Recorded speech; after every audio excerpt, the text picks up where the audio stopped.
Hello and welcome back to the Sustainability Hub podcast. My name's Tom Willings, and this week we see the UK Agri-Tech Centre join us here in the studio. Paddy, Fiona, welcome. We're going to do proper introductions in a moment, but just by way of reminder, the podcast is sponsored by, as well as the UK Agri-Tech Centre, Moy Park, Alltech, Aviagen, Trow Nutrition and Elanco. Paddy, can I turn to you just to do a bit of an introduction for your role and then Fiona for the business? Sure, yeah. Thanks, Tom, and thanks for having us on. So I'm Paddy Tarbuck. I've been with the UK Agri-Tech Centre in its various formats for close to a couple of years now. I have a broad background across sustainability and the sustainability profession, which covers the private sector, public sector, charity, and even the kind of startup environment. So my role here is as an innovation lead for agri-food sustainability within one of our core key themes in sustainable production, and across our sustainability team. So Paddy, your job title, if I'm right, is the innovation lead for agri-food sustainability. How have you ended up with a career in sustainability? Why sustainability? So, some of it by chance, some of it by sort of passion and what drives me. I have an undergrad degree in politics and a postgrad master's in climate change. So I worked after my master's course. I went into the insurance sector and the development sector, looking at climate risk, really mitigating the impacts of climate risk globally, working on development projects throughout Southeast Asia and Sub-Saharan Africa. I then was kind of led to the charity sector, where I worked quite closely with community clubs and community centres to try and reduce their electricity, water and waste. So more of the kind of general sustainability profession, as you'd expect. And then back to kind of more corporate sustainability. So really helping businesses shape what their strategy and the design looks like, and how to bring them along the journey of yes, environmental sustainability, but also social and economic sustainability alongside. And that led me eventually to the agriculture sector, where there is enormous impact, and huge opportunity. Yeah, what a fantastic foundation. And Fiona, I apologise, I should have introduced you as Dr. Fiona Short, of course. You're an innovation lead as well, yes, but for animal health and nutrition, so a slightly nuanced role, more livestock focused than Paddy. But could you give us some background on your career? Yes. Yeah, thank you, Tom. I've been involved in agriculture and poultry for many years now, starting with my PhD many years ago at Nottingham University on poultry nutrition and postdoc, and then spent many years working for ADAS at their research site, ADAS Cleethorpes, focusing on nutrition and welfare studies there, and then sort of stepped back into university research, and also some part-time lecturing as well at Nottingham Trent University. Brilliant experience to get back into funded research again, but also the opportunity to work with students. I really do enjoy working with sort of the next generation, sort of giving them the skills they need, and to see how they can progress as well in an industry that I've really enjoyed working in. Nottingham Trent was a really good sort of couple of years, and then headed back into the industry as such. 4 years working for Ampario, the feed additive company, technical manager there, but also doing a lot of research studies and looking at product development. And then spent a couple of years working on the dark side, on the ruminant side for Ramenco, but that was on some poultry projects for them. So that was trying to bring them into the light. Yes, yeah. Make them see the light. So that was again product development, but that was an eye opener and a bit of background information on what happens in the ruminant world as well, which is very, very beneficial now for the role I have within the UK Agri-Tech Centre, where I am the innovation lead for animal health and nutrition. But I suppose my focus would still be nutrition, with sort of the poultry welfare side, sort of harking back to my ADAS days, coming into use as well. And there, again, working with my experience of being in industry and academia, and working for ADAS, which sort of does both. You're as well. Perfectly placed in role, aren't you? Yes, yes. And you've come through what was CL. Yes, I have. Yes. To hear now, so probably no one better place to talk about how CL has become the Agri-Tech Centre. I wonder, could you talk to us a bit about how one has become the other? Yes. Obviously, CL was formed by the government sort of 7, 8, 9 years ago. It's one of the 4 Agri-Tech centres as it was then. And then CL was the livestock focused centre. 2 of the centres were plant and robotics, and we're the 3 that have merged.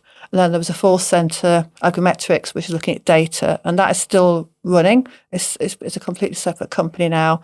We still work with to a certain extent, but they're not part of the new Agri-Tech Centre, which came together in April of last year. So it's been a very interesting couple of years, really. Working together. Bringing expertise from the crops, robotics, and livestock all together. There's lots of crossover. In terms of livestock, the Agri-Epi, the work they were doing, in terms of robotics and sensors, is very applicable to poultry, livestock. So there's really good crossover there. So we're able to build sort of more relationships within the company, and obviously, for the benefit of the industry moving forward. Yeah. From my perspective, as someone who's sort of 15 years in industry, I look at poultry and I think, compared to some of the other livestock sectors, we're a bit of a forgotten trade, very, very heavily integrated, and I suppose that brings with it a degree of self-sufficiency. Businesses in the poultry industry have got used to, certainly in the UK, not being supported in the conventional sense with too much funding. Well invested organisations with long supply chains who have found ways to differentiate their business and to move their business forward. But these are changing times, and it's a very, very big world out there, changing consumer habits, changing political focus, and we absolutely need to harness science and technology to make sure that our industry is best placed for the future, home and abroad. And I guess to an extent that's what your business is here to provide, to link business with science, with funding. And listening to you both today, enormous experience, Fiona, in poultry, and Paddy, what a phenomenal CV from an academic and food business point of view. You're a phenomenal resource as individuals and an organisation for the industry to deploy. I guess that's why you're here, and that's what we want to talk to people about Thank you, Tom. today. You've had a busy start to the year, by all accounts. You were telling me it's been a bit of a whirlwind. Just talk to me about that. So I guess just on the back of the merger and growing from quite a small group at CL to a large group overnight, that has meant we've got this blend of expertise, new capabilities, research facilities that we didn't have before, which is enormous in terms of the opportunity. And we've been unpicking that and unlocking the potential of that through a variety of different forms. So one of which, further development of our reports, and you might be familiar with some of those reports in our CL days, but more probably specifically in projects, and by projects, commercial research and development, on our farms and our farm network, and that has meant that we are extremely busy, which I think is a good sign, a privilege as well. Yeah. And looking for people, looking for resources to further extend the opportunity to conduct more research and development in kind of a commercial setting as well. Yeah, absolutely. I mean, particularly from a poultry perspective. I mean, you mentioned it before. Poultry is often the forgotten sector in livestock. Certainly feels that way. It certainly feels like that way, and we've heard that particularly from some of our poultry members. Always looking for good people in that sector. It's one of the fastest growing sectors in the UK. Yeah. Enormous amount of innovation and technology potential, and we'd love to be able to kind of support young careers and older careers as well, and we're doing exactly that in the minute, is bringing in good people and recruiting where we can. Yeah, sounds good. If I'm a business in the chain, either I'm a farmer myself, or working in a processor or an integrator or a packer, etc. How do I get involved? Yeah, I think the first thing is, just to contact us, or we're quite often at many events as well. I try to get to as many of the poultry events as I can. Just approach me. But outside various events, it is just look on the website, put an inquiry in. You can just mention my name. Or Dr. Fiona Short, or Paddy's name.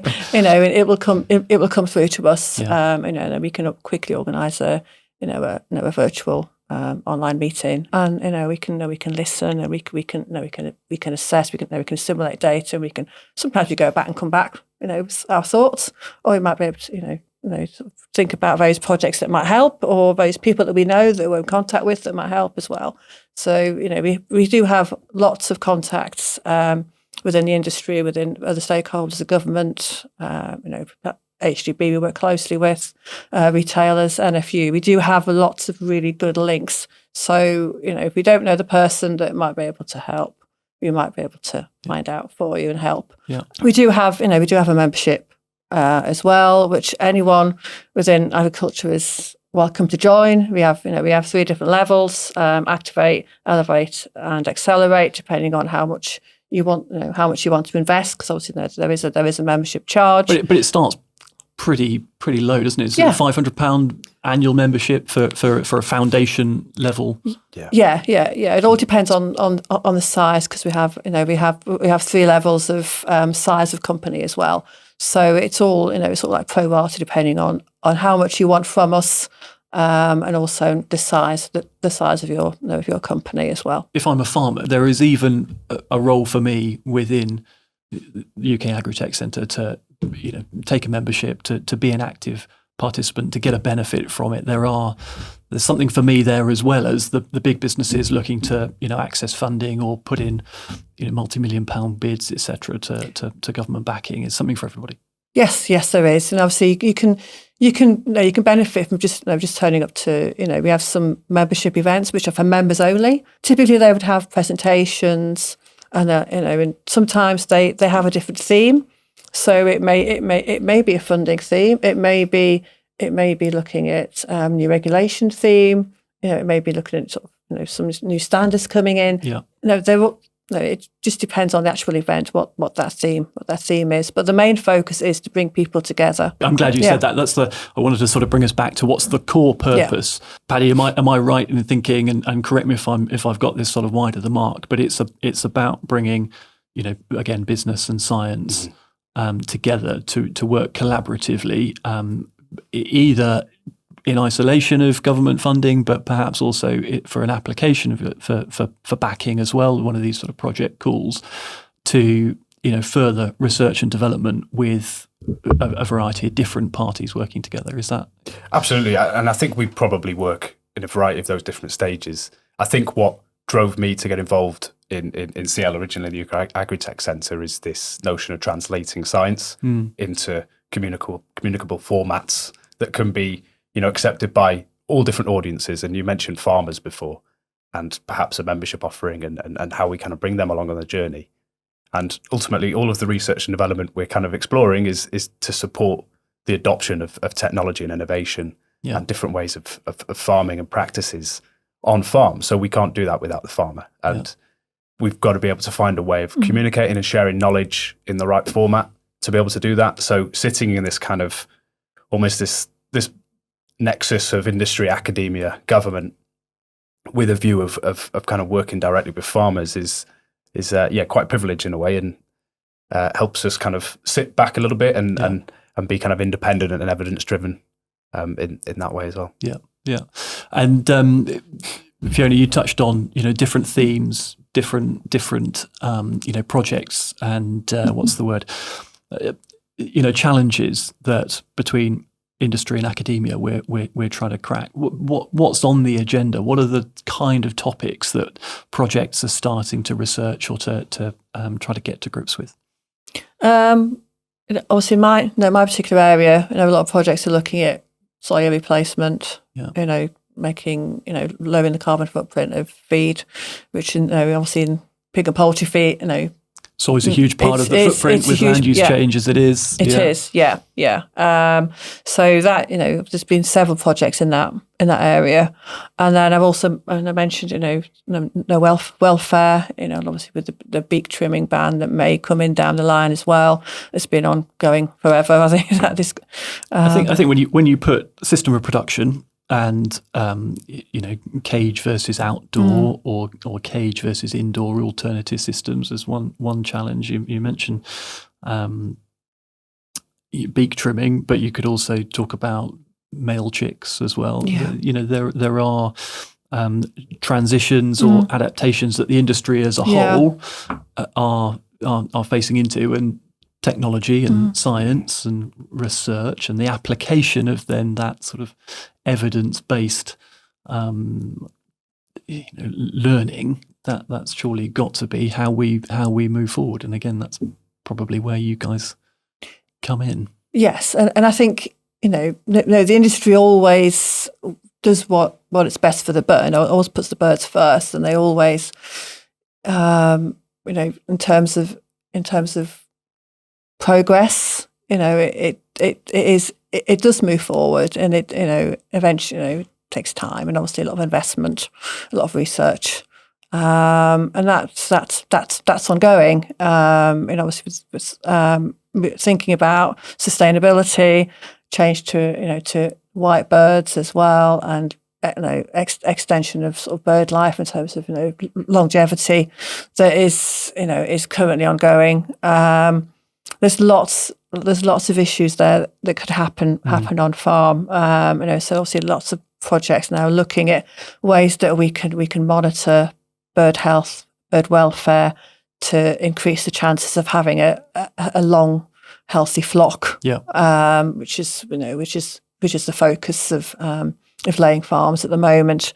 So it's really good being able to be involved in such projects like the Flockwise project. When we're working with FAI, Lakes, Eggs, and also Newcastle University, working with them, looking at improving the bird box that FAI already have. Just extending the research so we can look at more variables, within egg production and birds, bird health and welfare, to improve the actual system, and also to make it more farmer friendly. And I think that's one of the things that we are. Paddy's already mentioned adoption. I think one of the big gaps in all UK agriculture is that technology is there, but it's not always adopted. It's not always used, and that is a big stumbling block, I think, for a lot of technology that's out there. It's just not being used. And what's the barrier? Why do you think that's the case, Paddy? I think there's a range of different barriers. I think part of it is, and if I can speak candidly, is probably an over-reliance an under-reliance, let's call it, on social scientists within these research and development projects in understanding the social and cultural dimensions around how science and technology is adopted. Because, we have all of these various different products and services that we want, and we assume that they are going to be, silver bullet solutions, and they can do all these wonderful things, and everything from anaerobic digestion to through. We've got a lot of these solutions. We just don't have the means of communicating them in the right way. So we need a suite of different skill sets. Especially when we talk about sustainability. Quite often you'll see sustainability professionals that have come from the marketing world or from the communications world, or from kind of senior positions to try and drive that change and really influence. And I think that's where we're sort of getting to, I guess, with the UK Agri-Tech Centre is, yes, technology is great, innovation is brilliant, and we're there to support that and support new businesses and research. But we've also got this arm now, which is sort of emerging, and a strategic aim, which is really working directly with farmers through our farm network, through supplier networks, where we're able to engage and actually understand what the different barriers are and the opportunities around that. I would imagine at farmer level, the first barrier is going to be money. Does an innovation or does a new technology pay for itself? The next is going to be, trust. Does it actually work? Am I taking a risk by investing in this or by putting time and effort into doing something differently when I felt that I was already doing something that was, right, or struck the right right balance. So if you can bring credibility and evidence, again that word, to new technology, to position it with clarity, I would have thought from a farmer's perspective, then you're going to find an easier sell to someone. You're going to convince them more with that kind of backing. Definitely. I think cost is certainly a barrier, and it's the one that people jump to. I'd like to frame it a little bit more around risk, because at the end of the day, you're taking on a risk by adopting a new technology or a new way of farming or a new practice. You don't know what that return on investment looks like. You don't know what it looks like in terms of productivity and efficiencies. So research is a really, really handy way of kind of trying to demonstrate that. So we're seeing a lot more applied research efforts. Yeah. I'm involved in a couple of projects that are looking at, living labs and demonstrator farms where we're able to measure and monitor the impact on farm and build this kind of model and a kind of proof of model of how technologies and different mitigations and strategies work on farm. So I think that can be a really powerful tool, and that peer-to-peer learning as well on, farmers learning from each other. Yeah. And, us kind of demonstrating leadership there by being one big centre is helpful. But poultry, I'd imagine poultry is a really challenging space for new technology to break through, because that risk you talk about, the other side of the coin is opportunity. And if you're dealing with an animal that is already very close to its genetic potential, you look at the laying cycle of a hen or the growth profile of a broiler. The upside is not huge. There's lots of downside. You get it wrong, the bird soon let you know in whatever measure you choose to take. But there isn't that much more room to increase the persistency of lay at 50 weeks of age. It's about now managing a longer life cycle. Yeah. You're not going to bring the bird into lay any earlier. So the opportunity that's there is relatively limited, and that possibly plays into the concerns about adopting new technology, because that means that if there's not that much opportunity, there must be, by definition, quite some risk. How do we break through that kind of that barrier to say it absolutely is still worth looking at, new ways of doing things, trials, research and development? Yeah, I think it's some of the project that I'm currently working on. It's involving the farmers at an early stage. It's talking to them as you're working on your technology and working with them. And again, Paddy's already mentioned social science. It's using the social science to help you liaise with the farmers, to get that best outcome, and to have them involved at the early stage, so they can be involved in the development of the technology, and they can feed back what they don't like, what they do like. When they're looking at those interfaces of sort of technology, it's what works for them and what they can see will work for them long term in the future as well. And that's where we're coming from now. It's involving the farmer at an early stage, and also having sort of those workshops where you've got farmers together so they can feed back together, and they don't, they do like to hear what that peer relationship as well is very important. They listen to each other rather than listen to somebody from the outside, because only a farmer understands what a farmer does and what a farmer wants, and it's just it's using those discussions amongst farmers and looking at the technology and then taking that away and then doing a version 2 and going back, and that's what we're currently doing in several projects. Yeah. I probably have a slightly more radical view on this, and feel free to cut this out if you need to, because I appreciate the audience is a lot of business and agribusiness. I think the difficulty with innovation and technology when it comes to adoption is for a lot of farmers and a lot of agribusinesses, it equals kind of exponential growth. It's this driver for productivity, and we've seen that in the poultry sector in terms of enormous kind of growth over the past 50 years.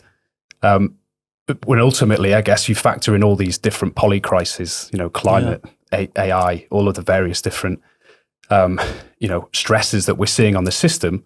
And maybe, perhaps instead of chasing yield and chasing growth, we promote a resilient farming practice. But that's a completely different kind of way in thinking. But there are loads of different technologies and tools and practices that can help support that as well. Yeah. And unfortunately, I guess the way in which the business is sort of driven is economic growth.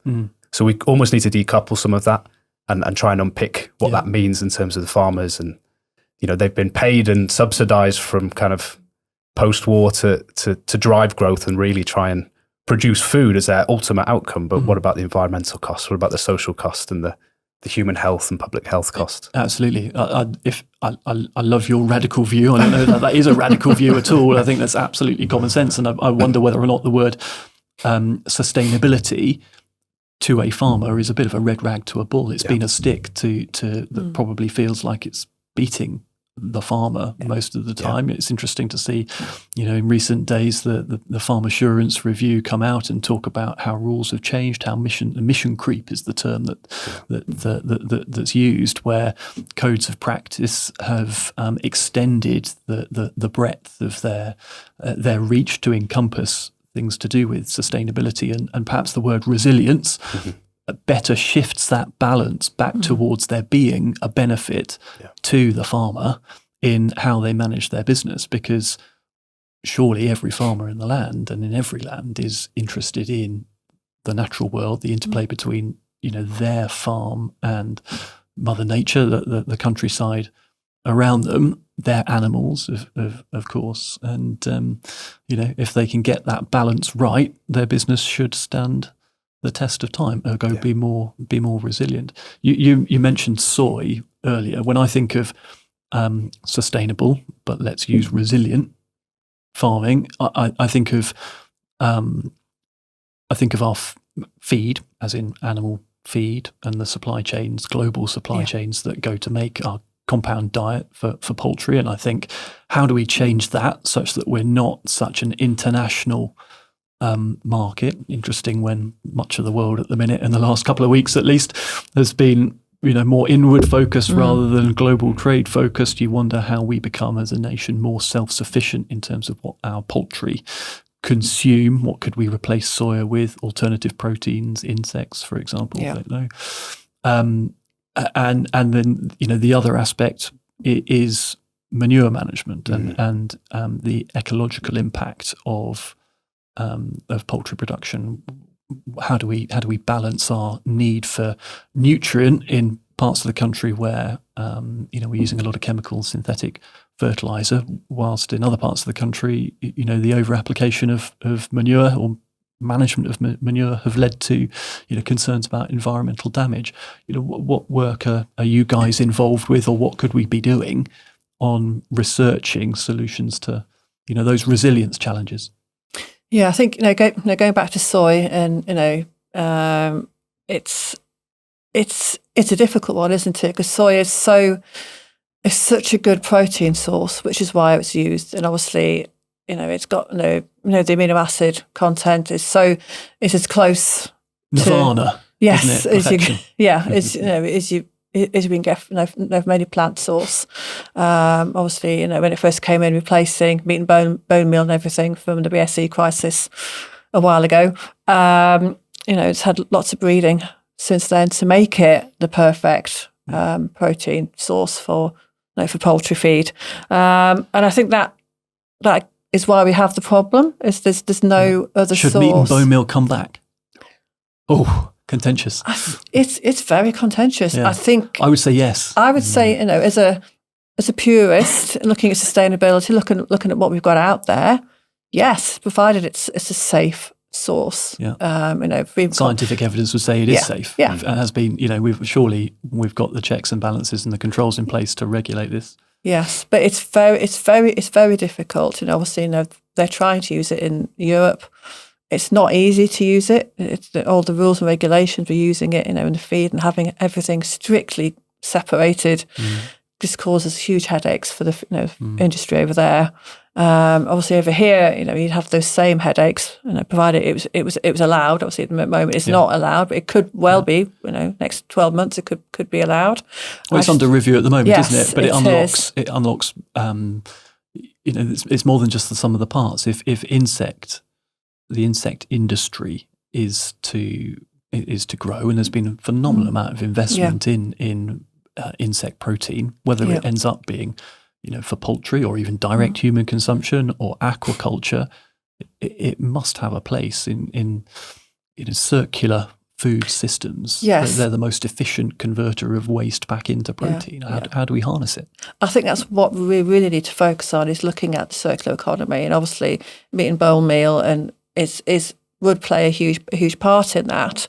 And I think it's just how do we get that across, and consumer perception and consumer acceptance. I think, you mentioned insects. I don't know, my gut feeling is insects has less of a icky, people are less against insects compared to meat and bone meal, maybe. I'm not, that's just my perception. Are we consumer-led or are we science-led?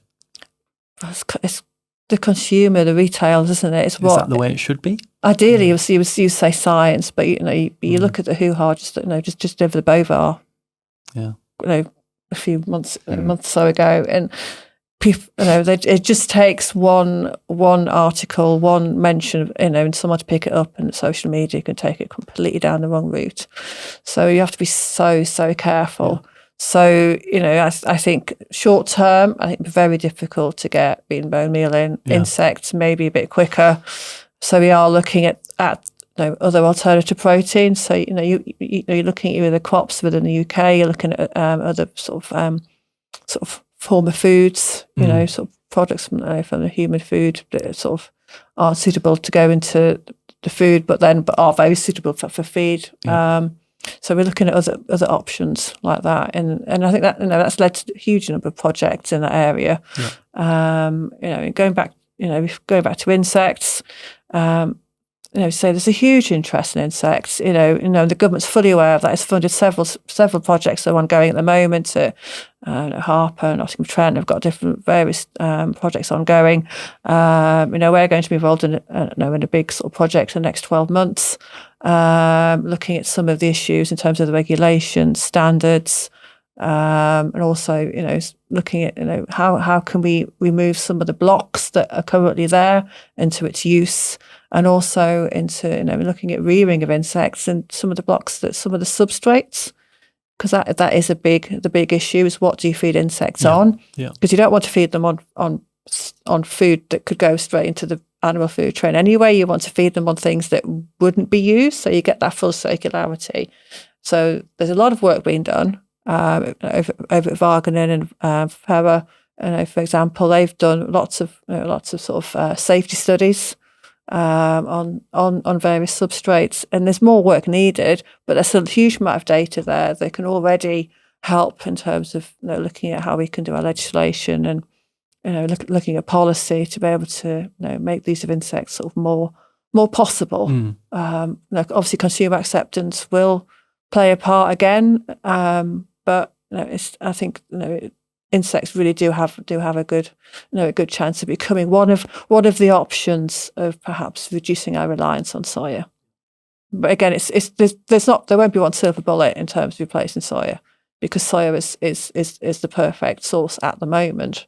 It's going to be an amalgamation of insects, former foods, diminishing crops. Reliance on it. And, trying to find a bit better balance. And also looking at diet formulations as well, and making sure that you've got the right diet for the right bird at the right time, and making sure that looking at obviously they already they already sort of use individual amino acids, synthetic amino acids, increasing the use of those, but also fine tuning your diet so you are limiting the amount of amino acids you're actually feeding the bird. So split feeding always made a lot of sense to me. I've never found a farmer that was willing to do, or do the work. That sounds dreadfully insulting to farmers, and I apologise to any farmer that's listening. That is not what I mean. But there's clearly some complexity that's introduced by feeding a different diet at different times of the day. But certainly from a nutritional point of view, as well as from a cost, and then latterly from a crude protein and a soy reliance perspective, it ticks a lot of boxes. How do we get farmers in this country to do it in the same way that they're doing it in the States or wherever else it might be? It's it's very difficult to change practices, isn't it? Just so I think but I think that is one of the ways that we do.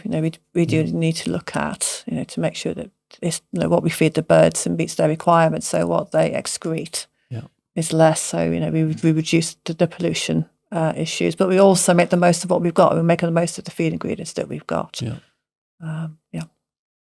Fascinating stuff. Going back to your question regarding protein and feed, we did write a protein report in about 18 months ago that was released. So that is available on the new website, which will be launched very soon. I have been informed. So, but if it's not on the website, just drop me an email. The protein report. Protein report. Just to top line, Fiona, on that. What's in it? It was a report based. It was written by scientists at SIUC, and we sort of translated it for the thought leadership reports. Were reports written by scientists at our request, in a sort of a user friendly way. So the science was there, but it was in a way that distilled for human consumption. Yes, a non-scientist could understand. So I suppose we were focusing on people that talk to government so the government could understand it, or people in industry that weren't nutritionists, but they could understand what the issues are and why it was so important. So the protein report was looking at the role of protein within feed for ruminants and monogastrics, and it looked at ways of how the scientific knowledge of amino acids and the breakdown of amino acids and protein, synthesis within the animal, and obviously the excreta. It looked at from start to finish. So you looked at ways of mitigating the effect that inadequate diets would have on pollution. So that was the main focus. It was looking at the best way of feeding livestock with a sustainability background. Linked into net zero as a whole? It did link into net zero. Something I was definitely going to ask you guys about is within the projects, where's net zero? Is this massive spectre hanging over us all? What are you doing in the net zero space? So that, just to signpost, I guess, another report, death by reports, I guess here, sorry. But that worked alongside that protein report was the nitrogen report as well, which looked at this, particularly for the poultry and pork sectors, NMP excretions and how do we optimize nutrient use efficiencies within those systems.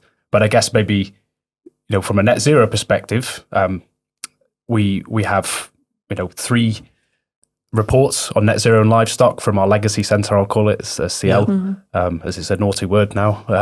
Is it? Sorry for bringing it up. As long as not too many of our comms team are listening, we were good. So there were 3 reports there. First one looked at baselining sector by sector emissions. So naturally that came out with quite a sizable picture for ruminants. And our second report really looked at, okay, well, here's the emissions. And we ran a bit of a modelling exercise using farms and secondary data.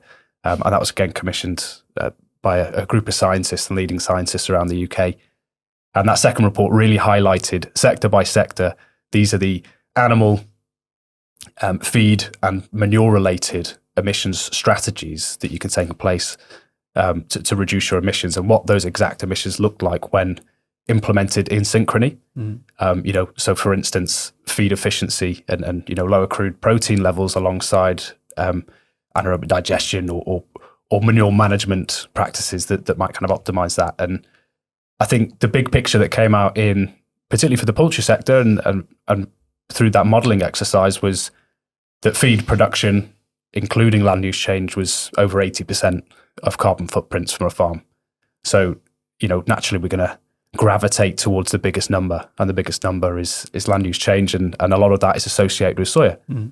Now, I guess I don't want to go back on the soya topic because we've kind of covered it a little bit, but this is a kind of prime example of how we make decisions based on a single metric, and the metric here being carbon. So, for a farm, if there's no way of replacing that crude protein through soya, then there's going to be a drop off and trade offs around around welfare and productivity that might also impact carbon emissions. So we can't for sure say that by reducing all of these things, And then I think you can. I don't know. My experience has been in removal of soy from poultry diets, from layered diets. Again, apologies to all those broiler producers and growers shaking their fists, going, "Shut up! You're talking about layers, not broilers." Yeah.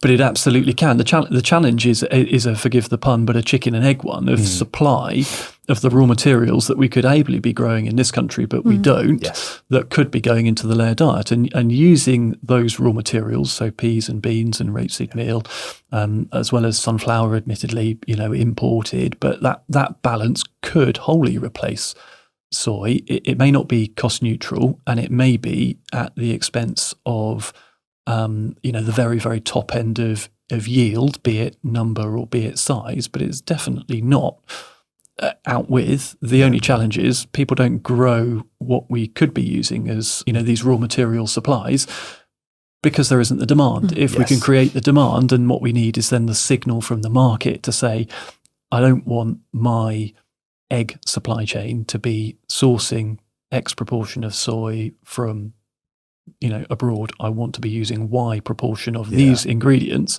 even if it was 5 years out. If we could get those signals, we could surely build the supply chains, could we not? Absolutely. I think. So what's stopping us? Who's not signing up to that, and how do we get them to do it? I think some of it is the fact that the agronomy industry, for want of a better word, is not totally linked up to the feed industry. There's a gap there. Yeah. And what the agronomists are growing, what they think is good to grow in the UK, is not always the best for animal feed. And, But is the agronomy industry not there to support the arable farmers who are there to produce for the market? And the market is a global one for cereals. And when they're not producing cereals, they're producing break crops that are something of a compromise, and to get them back to producing the mainstay of the farm.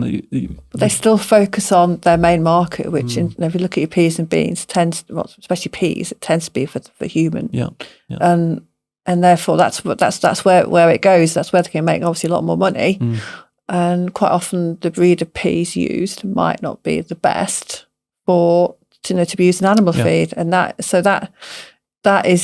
a difficult one, because they'll never get the same price for the peas. So why will they invest in doing growing crops just for the feed industry? The feed typically get what doesn't meet the requirements for the food industry, or is in excess. Yeah, that's always been the issue with some of the nutritional value of some of the crops within the UK that ends up in animal feed. It's that difficult balance. It's just there's so much of the market you need to be looking at changing to possibly change that, and that's been as long as I've been in the industry. That takes it back to my PhD. Yeah, well, absolutely. Looking at genetics of wheats. But our food systems are based on exit of World War II strategies. Yeah. They are based on productivity at all costs, and the question is whether or not that will always be the case. And it sort of feels that we're at, or we're fast approaching a turning point where we try and take a slightly wider view. Yeah. Is there anything in when you look at the number of projects, and I get that that's a lot, and I get that since the turn of this year it's a lot more by the sounds of things, which is a great sign. It has to be a really good sign that there are more people signing up for more projects, and you've got more success in the bids that you're putting forward. So that's fantastic. But when you look at all the projects that you're involved with, do you identify any gaps? Are there things in our poultry industry that you look at and think, well, why are we not doing more research? What could we be doing to further our resilience in the face of that challenge? I think Fiona's covered, I guess, a lot of the novel and alternative proteins and the co-products, and there's so much more we can do in the feed space, absolutely, and we could keep doing it, and we need to keep doing it. I guess from a manure management, which I mentioned before, over 80% of emissions and carbon footprint tends to be from the feed, but for manure management, in terms of homegrown emissions, our national inventory, that's nitrous oxide emissions, which is a very potent greenhouse gas, 270 times more powerful than carbon dioxide, and that's from manure management. So there's lots more we can do at scale within that space. I would also add, and it's probably a less favourable one, particularly from the farmer's point of view, but we need to better measure what is going on the farm in terms of, not in a controlling way, in an empowering way. So understanding where the losses are in the system. Yeah. So, if I'm putting feed in and manure's coming out, quite simple equation, where are those losses going? There's obviously high profile cases in terms of the River Wye and pollution and over in Loch Ney. And Northern Ireland have brought in quite, strict kind of measurement projects to really monitor what's going on in that local environment. So I think tools that we can use to measure, monitor, report and verify, which can really help us value what those ecosystems look like and really kind of enable farmers to make the right decisions that optimize productivity and also reduce the sort of environmental impact as well. Yeah. At least that's sort of my wish list. I don't know about you, Fiona. Yeah, I think there are some gaps in the assessment of emissions, and that leads on to knock-on effect of what can we do to help to mitigate the emissions. Is there something we can add to the feed? Obviously we've seen some work on the methane side in ruminants, in ruminants, and we're looking at various feed additives and other sort of formulations to mitigate on the pig and poultry side. But there is an issue with how we actually measure and assess reliably, and there's no real standard. I know there are various discussions going on with different organisations, but we have a member comes to us, what do I do? I have this additive. What do I do to prove that it works? And that is a gap because there isn't a standard there to measure easily against. We can measure quite easily. So using the IPCC, Intergovernmental Panel of Climate Change, which is all the scientific consensus of global agreements and everything around climate science. We know we can do international figures at emission factors, which is what you multiply for to get your carbon footprint. I think the gap that we have is this standardization, harmonization of tier 2 and 3 data, which is really kind of national, more local scale, precise. Particularly for free range, that's something that is a business practice that is perhaps more risky, perhaps in the current climate, but is an additional business practice that might be promoting better soil health, which could potentially optimize soil carbon, and there's all these other components that come with it. And in a biological dynamic system, it's very difficult to measure that. You take manufacturing, for instance, it's a little bit more straightforward. It's obviously nuances everywhere, but we haven't quite worked out in agriculture the best way, and that's fine. No two farms are the same. No two farms, but as long as we have that baseline, you can still, the objective from a farmer getting a carbon footprint is to try and optimize business practices as well as reduce emissions as kind of a co-product of that, or byproduct, sorry. So, as long as we're able to measure the first instance and really kind of reduce, for me, that's where the power is. It's a kind of knowledge exchange tool. So if there's a farmer out there or a business that's out there that's interested in increasing the sensitivity of their emissions or their losses reporting, get in touch. Yeah, absolutely. That's the message. We can signpost you to some of the leading carbon calculators there on farm perspective. But a lot of work being done there. Yeah. I was going to ask you about two things. So firstly, I hope you might mention disease, because when you look at resilience and threats to poultry, avian flu is one of the AIs I wanted to talk to you about. If I had an AI squared list, then of course artificial intelligence would also be on it. And for the ruminants out there, I'm aware that there's such a thing as artificial insemination, but we'll leave that for another day. But if we talk about bird flu for a moment, are there any projects that you're involved with or that you've seen bringing forward, I don't know, conversations either about biosecurity or about vaccination in response, protection? What any thoughts? Yeah, not working directly on any projects at the moment, but we have been involved in various discussions and various projects in the past, and we did work with Prof. Lisa Bowden from Edinburgh University on avian influenza bird flu report that came out April 23.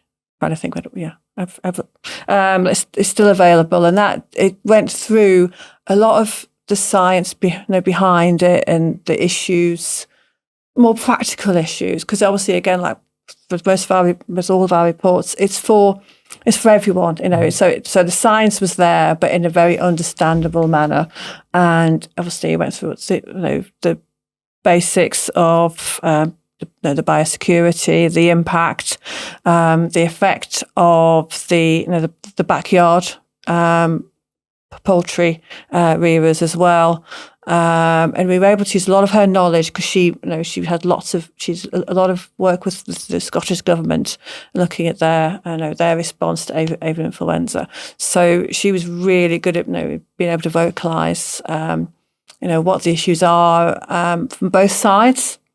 And also, the importance of biosecurity, and obviously, the actual sort of human effect that it has, when your farm is affected as well. It sort of did cover some that area as well, and also some of the gaps, some of the research gaps that are there. So they were sort of highlighted towards the end of the report. Is where are those gaps in terms of the housing, the wild bird influence, vermin as well, and all those issues, and how in things to look for. Yeah. So the practical side, but also what we can do long term, and what do we need to be thinking about? Because bird flu, I know last year was a quiet year. This year it seems. Well, yeah, it's still early to tell, but it's ravenous so far, isn't it? It is, and obviously we have had that horrendous culling last week, unfortunately. So it's a very very difficult and emotive time, for everyone involved in the industry. But that report does highlight some of what we can do, to mitigate, and also talking, to sort of the researchers, on the welfare and housing side. What can we do in terms of the knock-on effect from housing orders, and looking at behavioural, the impact, and and how we can mitigate some of the the side effects of birds used to being outdoors, suddenly brought indoors, and that's a research gap that has been highlighted, and also been looked at now by various welfare scientists, and also looking at what they've done in Europe, and looking at different housing systems, and is that a route that we could possibly take? So yes, it was a really really good thorough report that Lisa did. I think if we're looking at science and how science can lead an industry forward, then combating disease, and something that now feels endemic, certainly rumbling on across the world. That's got to be able to thought on every participant in the market's agenda. I was going to ask you about AI, but this time artificial intelligence. Oxford Farming Conference earlier in the month.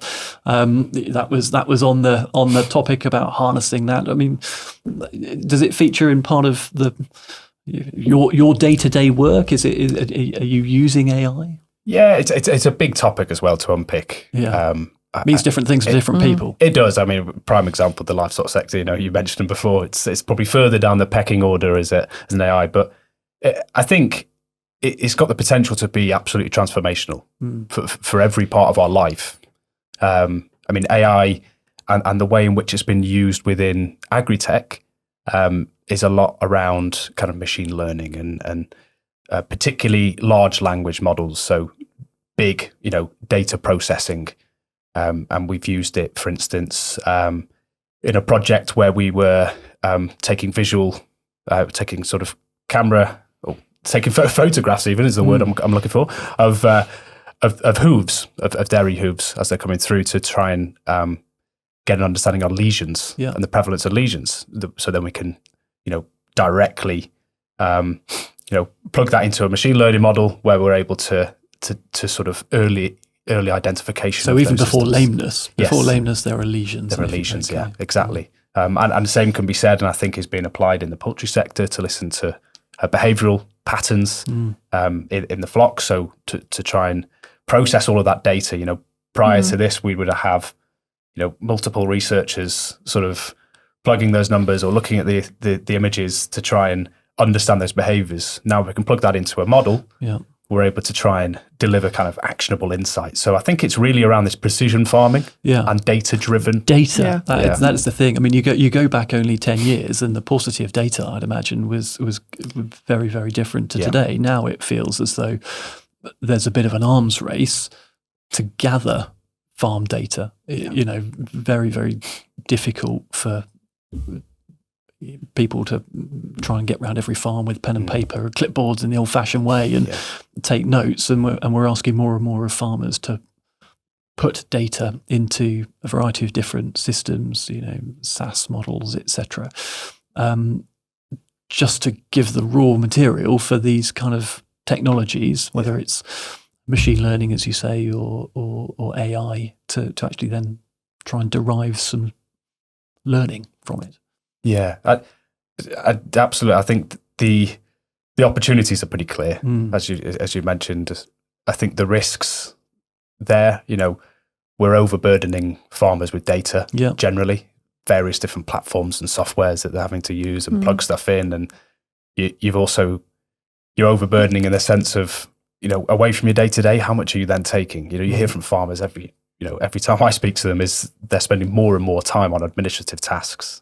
And hopefully AI can, in a roundabout way, can actually streamline some of those efficiencies. Whether AI or technology, certainly in technology, some format, But I think that the other thing to explore there is the loss of community and cultural knowledge through these large kind of data models, because we're plugging things in and the model can only spit out the data that's put in. Yeah. So if the data is, incorrect in some format, then, we're just kind of perpetuating a constant cycle of knowledge, which is perhaps, not quite the truth that a farmer might see.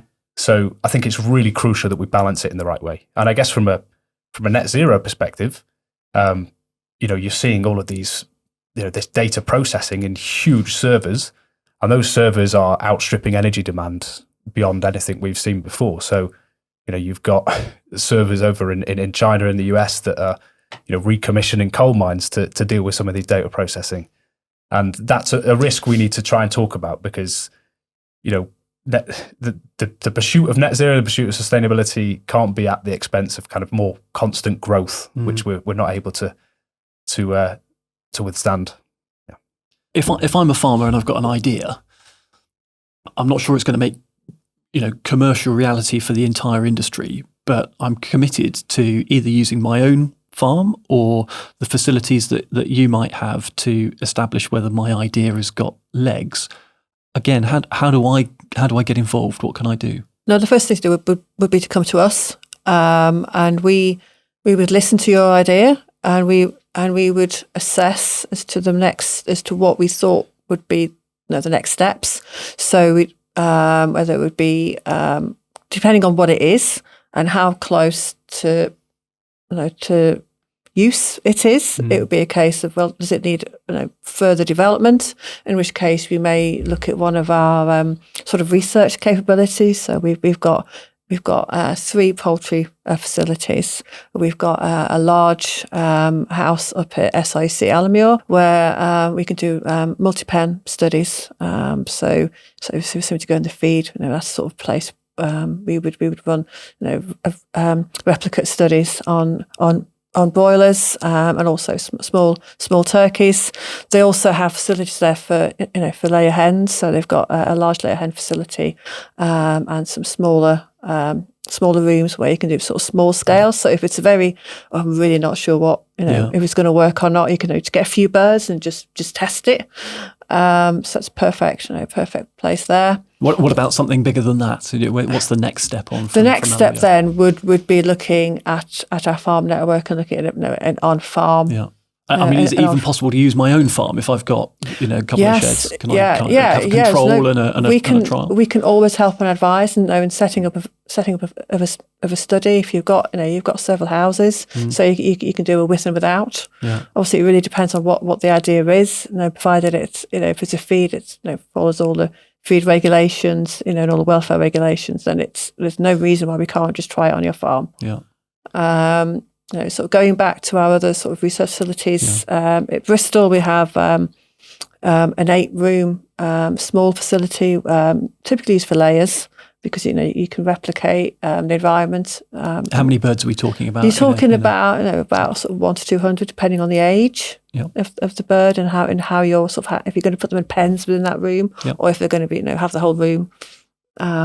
Yes, and that's where we could do some sort of more environmental work there as well, but also look at different behaviour mitigations. If you've got something that you think, oh, the birds love this, it really just help to relieve stress and boredom, it would be that sort of facility there. Then finally, we've also got sort of more technologically advanced facility up at Newcastle, up at Cockle Park, where it's we've got cameras and they can look at do a lot of behaviour work, looking how birds behave at different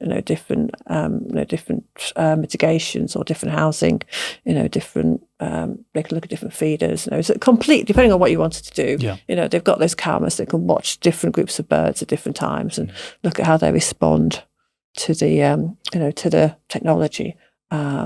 So they're our main sort of 3 research facilities, and then obviously we're linked to the farm network. Are you working with farmers directly on their own premises, using their farms as the basis for research at the moment? We have done, and that is something that we do. We are doing more of. Especially with the farm network now.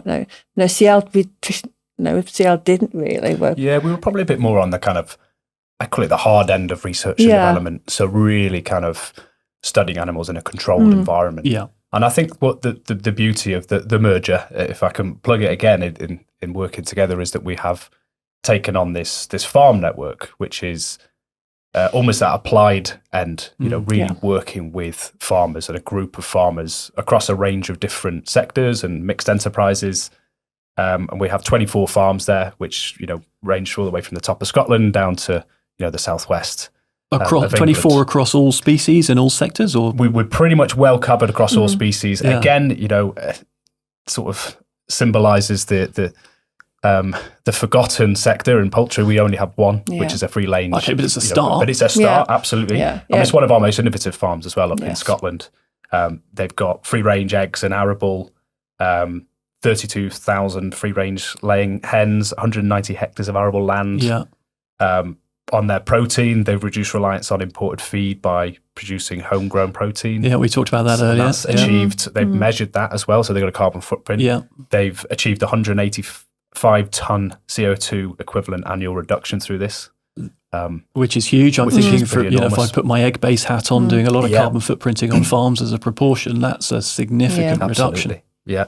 They've also, through various capital grants and investment that we have made through the centre, they've been able to put in a biomass boiler, wind turbines, solar panels, battery storage.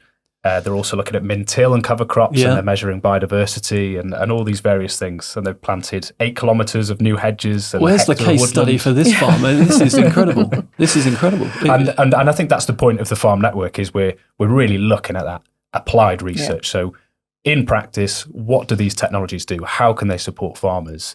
And how can we translate that perhaps to policy, to action, to support businesses?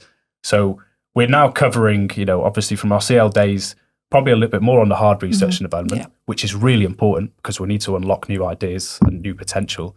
But we're also working at that farmer end where we're working with them. And that farm network, I won't speak for our farms team because I know at the minute, and this is, a good thing, I guess, is they're very over capacity.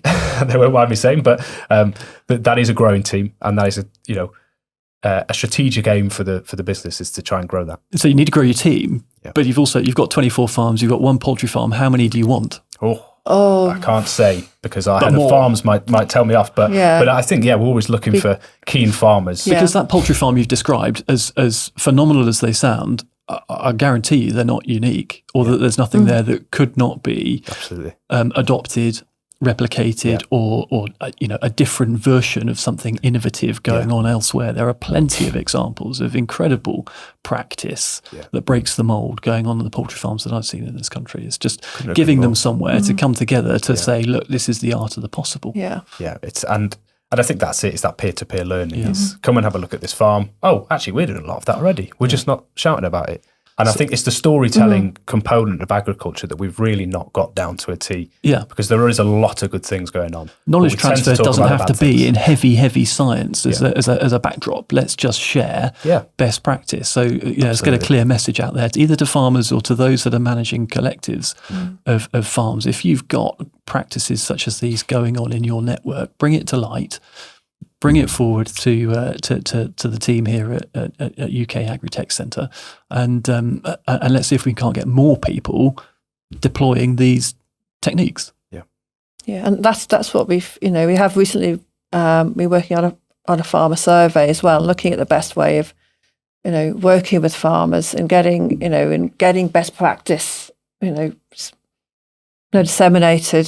So they've got a chance to show off what they do. But also to learn from what each other do, and that is part of us moving forward.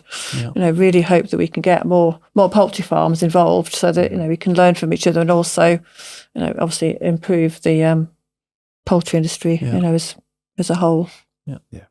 As kind of closing remarks, then, as we wind up the episode, we've covered an awful lot of ground. We talked about the success, particularly this year that you've experienced, the growth curve that you're on. As you look further ahead on your own horizons, what do you see coming for the rest of 2025 and beyond?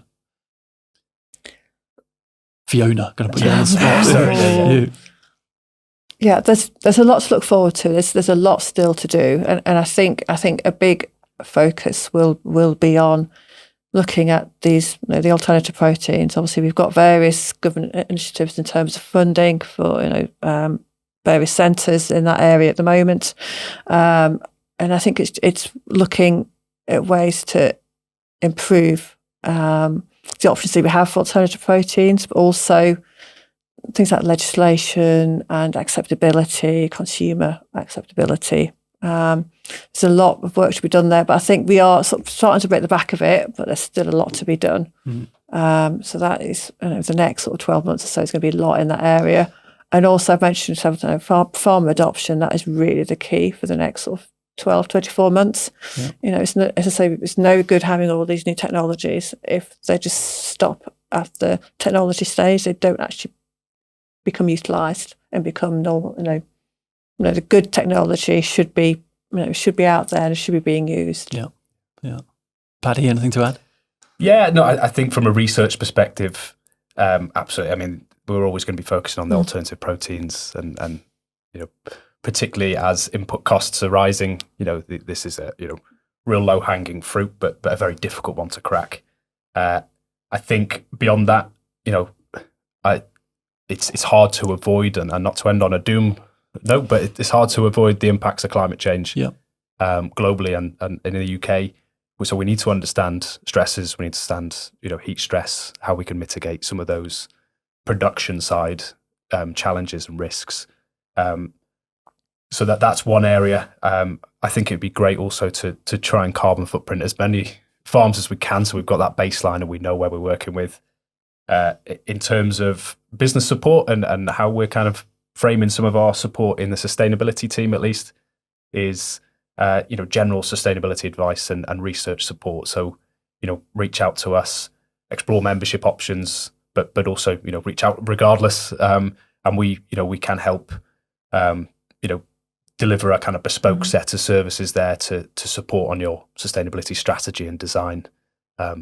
So that's everything from aligning some of your data frameworks in the first end to maybe some of your compliance-based sustainability mechanisms like TCFD and all the other acronyms that we know about, to curating a research pipeline that helps you accelerate maybe your net zero pathway. So everything's sort of in between. That's a great message to end on. My thanks to Paddy Tarbuck and to Dr. Fiona Short for joining us on the Sustainability Podcast this afternoon. funding calls are coming out all of the time. There'll be more released as the year goes on. So if you're a farmer or a business in the supply chain interested in research and development and in learning how the UK Agri-Tech Centre can help you bring together, your business and academia to access the public funding that's available, then please do get in touch, and we'll put details in the link and to their website down below, as they say. Thank you.